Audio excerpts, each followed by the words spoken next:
Hello student, how are you? I hope you will be fine. बच्चों आज start करेंगे exercise 10.1। बेटा ये बड़ी बेसिक सी एक्सरसाइज है। इसमें आपको सिर्फ फिलअप्स हैं और ट्रू फॉल्स है। ठीक है बच्चे, तो ये एक्सरसाइज करने से पहले बेटा इंट्रोडक्शन वीडियो इस चैप्टर की ज़रूर देख लेना। ठीक है, जिस बच्चे ने वो वीडियो देख ली एक्सरसाइज खुद भी कर सकता है। ठीक है बच्चे, तो स्टार्ट करते हैं। चलो देखते हैं क्या कहती है एक्सरसाइज। करा बेटा, वृत्त का केंद्र वृत्त के बहिर्भाग या अंतर्भाग में स्थित होता है।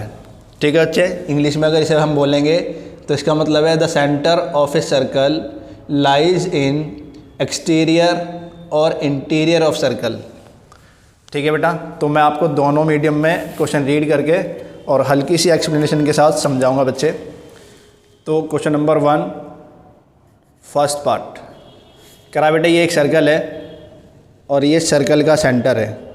तो बताओ ये सर्कल के इंटीरियर में है या फिर एक्सटीरियर में है, अंदर वाले पार्ट में है या बाहर वाले पार्ट में है? तो बच्चे सर्कल ये आपका है और ये आपका सारा इंटीरियर होता है, सर्कल के अंदर का एरिया, और ये बाहर सब एक्सटीरियर है। तो देखो सेंटर कहाँ पर है? इंटीरियर में है बेटा। ठीक है, तो आप लिखेंगे इसका आंसर है इंटीरियर। ठीक है, हिंदी में लिखेंगे बच्चे आप अभ्यंतर। सेकंड बात है बेटा, सेकंड क्वेश्चन रीड करेंगे पहले। करा एक बिंदु जिसकी वृत्त के केंद्र से दूरी त्रिज्या से अधिक हो वृत्त के डैश में स्थित होता है। ठीक है बेटा, इंग्लिश में क्वेश्चन रीड करूंगा मैं आपके लिए। A point whose distance from the centre of a circle is greater than its radius lies in dash of the circle. ठीक है बेटा, तो देखो क्या कहना चाहता है। ये कह रहा है कि आपका कोई सर्कल है, आपका ये सर्कल है और ये आपके सर्कल का सेंटर होता है और सेंटर से सर्कमफ्रेंस को मिलाने वाली लाइन ये होती है बेटा रेडियस। तो ये क्वेश्चन आपसे करा है कि एक पॉइंट है जो हमारे सर्कल के सेंटर से इतना दूर है कि वो रेडियस से ज़्यादा डिस्टेंस है। इट मीन्स वो पॉइंट इस सर्कल के सर्कमफ्रेंस पे तो नहीं होगा बेटा, सर्कमफ्रेंस पे जितने भी पॉइंट होंगे उनकी डिस्टेंस क्या होगी? इक्वल होगी। ठीक है, क्योंकि सर्कल की सारी रेडियस क्या होती हैं, सारी त्रिज्याएँ क्या होती हैं? बराबर होती हैं। इट मीन्स आपकी इस लाइन पर जितने भी पॉइंट होंगे वो इस पॉइंट से इक्वल डिस्टेंस पे होंगे। ठीक है बेटा, और इस सर्कमफ्रेंस के अलावा अगर आपने कोई पॉइंट लिया, सपोज करो अंदर ले लिया यहाँ, ठीक है, या मैंने यहाँ पॉइंट लिया, अब आप देखोगे कि सेंटर से इस पॉइंट का डिस्टेंस आपकी रेडियस से कम होगा। ठीक है बच्चे, क्योंकि रेडियस तो यहाँ पे स्थित है, तो ये डिस्टेंस कम होगा।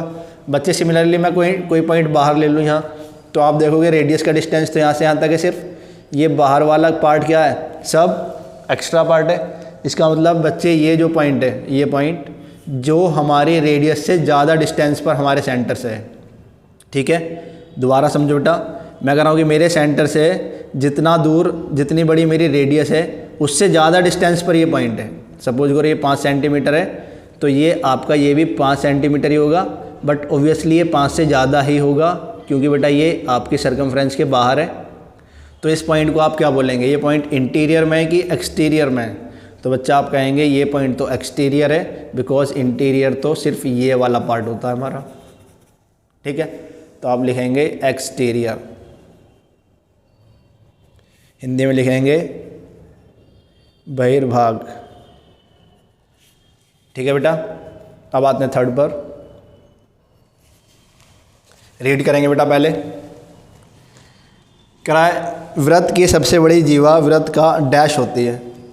ठीक है बच्चे, इंग्लिश में मैं पढ़ूंगा आपके लिए। The longest code of a circle is a dash of circle. बेटा देखो ये हमारा सर्कल, ये सेंटर। अब बच्चे कोड क्या होती है? जो आपके सर्कमफ्रेंस से सर्कमफ्रेंस को मिलती है, ये कोड्स होते हैं सब। ठीक है, ये सब कोड्स हैं। तो एक कोड ऐसी होती है बेटा जो सेंटर से होके जाती है, तो इस कोड का एक स्पेसिफिक नाम होता है डायमीटर, जिसे हम कहते हैं व्यास।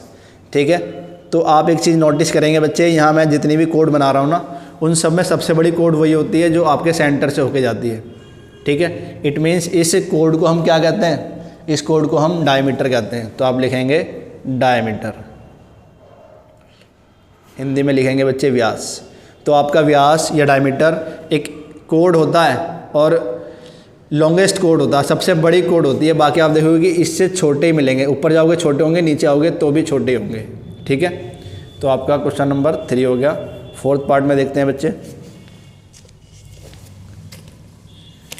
फोर्थ पे कह रहा है वृत्तखंड एक चाप तथा डैश के बीच का भाग होती है, ठीक है बच्चे। इंग्लिश में पढ़ेंगे segment of a circle is the region between an arc and dash of circle, ठीक है बेटा। तो देखते हैं क्वेश्चन क्या कर रहा है। ये आपका सर्कल है और ये आपकी कोड है, ये आपका सेंटर है, ठीक है। ये करा है कि सेगमेंट, बेटा सेगमेंट पहले ध्यान रखो कि सेगमेंट क्या होता है। सेगमेंट होता है आपका जब भी कोई कोड हम ड्रॉ करते हैं ना, वो हमारे सर्कल को 2 पार्ट्स में डिवाइड करती है और वो इक्वल भी हो सकते हैं, अनइक्वल भी हो सकते हैं। एक पार्ट ये हो गया बच्चे, तो ये क्या है, ये एक सेगमेंट है। और एक पार्ट ये हो गया बेटा, ये क्या है, ये भी एक सेगमेंट है। इस वाले सेगमेंट को कहते हैं हम माइनर सेगमेंट और इस सेगमेंट को कहते हैं बच्चे मेजर सेगमेंट, ठीक है। तो ये कह रहा है segment of a circle is the region between an arc. Arc होती है बेटा ये, यहाँ से और यहाँ तक, ये जितना भी आपको राउंड में बॉर्डर दिख रहा है ये पूरा क्या है, आर्क है, जिसे हिंदी में हम कहते हैं चाप। तो अब मैं आपसे पूछूं कि बताओ ये वाला सेगमेंट कैसे बना है, तो आप कहोगे कि ये तो आर्क और कोड के बीच से बना है, ठीक है बच्चे, आर्क और कोड से बना है। तो आप ये लिख देंगे अपने आंसर में कि किसी भी सर्कल में जो आपका सेगमेंट बनता है, वृत्तखंड बनता है, वो आर्क और कोड से बनता है। तो फिलअप में आप लिखेंगे कोड, कोड मतलब जीवा। फोर्थ पार्ट हो गया बेटा। फिफ्थ पार्ट बाद में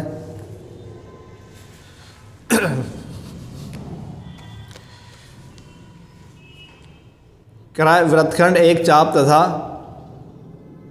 अच्छा बेटा ये फिफ्थ पार्ट हमने कर लिया पहले, ये फोर्थ में ना बेटा फिफ्थ पढ़ लिया हमने, तो कोई बात नहीं, इसे आप फिफ्थ बोलेंगे, ठीक है। अब ये फोर्थ कर लेते हैं, ठीक है बच्चे। तो फोर्थ करा एक चाप डैश होता है जब इसके सिरे एक व्यास के सिरे हों। क्या कह दिया बेटा इसने, इंग्लिश में पढ़ेंगे an arc is a dash when its end are the ends of a diameter. बच्चों देखो क्या कर रहा है, ये कह रहा है कि आपका सर्कल है, आपका डायमीटर है और आपने एक आर्क ड्रॉ किया है इस पॉइंट से और ऐसे ड्रॉ करके इस पॉइंट तक ड्रॉ किया है। मीन्स आपके डायमीटर के, आपके व्यास के जो एंड पॉइंट हैं उन पॉइंट्स को ज्वाइन करके एक आर्क बनाया है। तो ऐसे करके जो ये बना, इसे हम क्या बोलेंगे, ऐसे जो ये सेगमेंट बना है, तो बेटा ये सेमी सर्कल होता है हमेशा, ठीक है। तो डायमीटर के एंड पॉइंट्स को आर्क मिलाती है तो सेमी सर्कल बनाती है। इट मीन्स ये और ये दोनों इक्वल पार्ट होते हैं, ठीक है। तो आप लिखेंगे ये होता है हमारा सेमी सर्कल, हिंदी में कहते हैं बच्चे अर्धवृत्त, ठीक है बेटा। अभी 6 पे आते हैं बेटा, फिफ्थ यहाँ कर चुके हैं तो 6 पे आते हैं।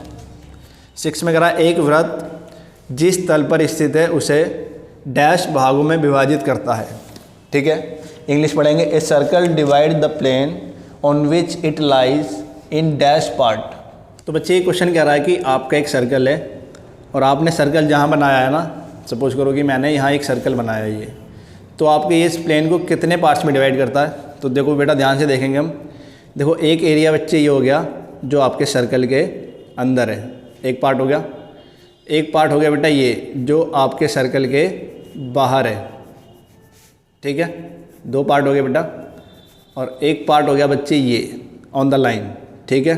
तो मैं कह सकता हूँ outside the line, inside the line and on the line. 3 part हो गए, जिसे मैं इस पार्ट को इंटीरियर बोलता हूँ, इस पार्ट को एक्सटीरियर बोलते हैं और इस लाइन वाले पार्ट को हम बोलते हैं ऑन द लाइन, ठीक है। तो आप बोलेंगे ये किसी प्लेन को 3 पार्ट्स में डिवाइड करता है। तो बच्चे इसका आंसर आ गया 3। अब क्वेश्चन नंबर 1 आपका कंप्लीट। देखते हैं बेटा क्वेश्चन नंबर 2 में। तो पहला क्वेश्चन है बेटा केंद्र को वृत्त पर किसी बिंदु से मिलाने वाला रेखाखंड वृत्त की त्रिज्या होती है। बिल्कुल ट्रू है बच्चे, ठीक है। देखते हैं क्या कराइए क्वेश्चन। बेटा मैं यहाँ लिखता हूँ फर्स्ट पार्ट, कह रहा है कि अच्छा इसका आंसर लिख देते हैं ट्रू। क्यों है बेटा ये ट्रू, देखो कह रहा है कि इस सेंटर से और आपके सर्कल की इस आउटलाइन को, इस बाउंड्री को जो लाइन मिलाती है बच्चे, ये बाउंड्री को लाइन मिला रही है, इसे हम रेडियस कहते हैं। तो बच्चे ये बिल्कुल ट्रू है, ठीक है। सेकंड पार्ट करा, एक वृत्त में समान लंबाई की परिमित जीवाएं होती हैं, ठीक है। इंग्लिश में पढ़ेंगे, a circle has only finite number of equal codes, ठीक है बच्चे।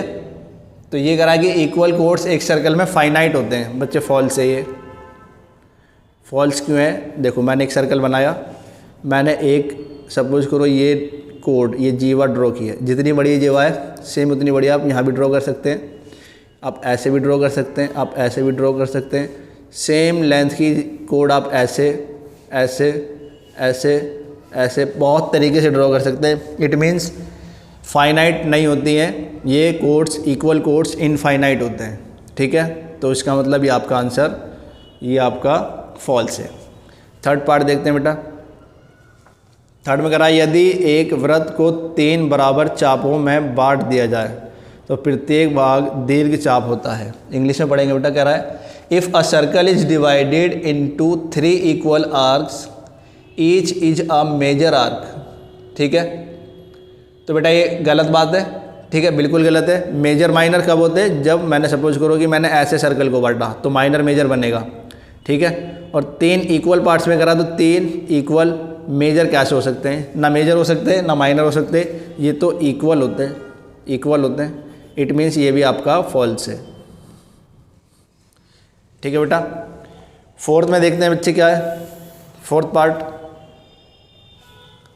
करा, वृत्त की एक जीवा जिसकी लंबाई त्रिज्या से 2 गुनी हो वृत्त का व्यास होती है। ए कोड of a circle which is twice as long as its radius is a diameter of circle. True है बच्चे, एकदम ट्रू। क्यों सर ये ट्रू क्यों है? देखो बेटा, ये आपकी रेडियस होती है। करा कि कोई ऐसी कोड खींचो जिसकी लेंथ इसका डबल हो।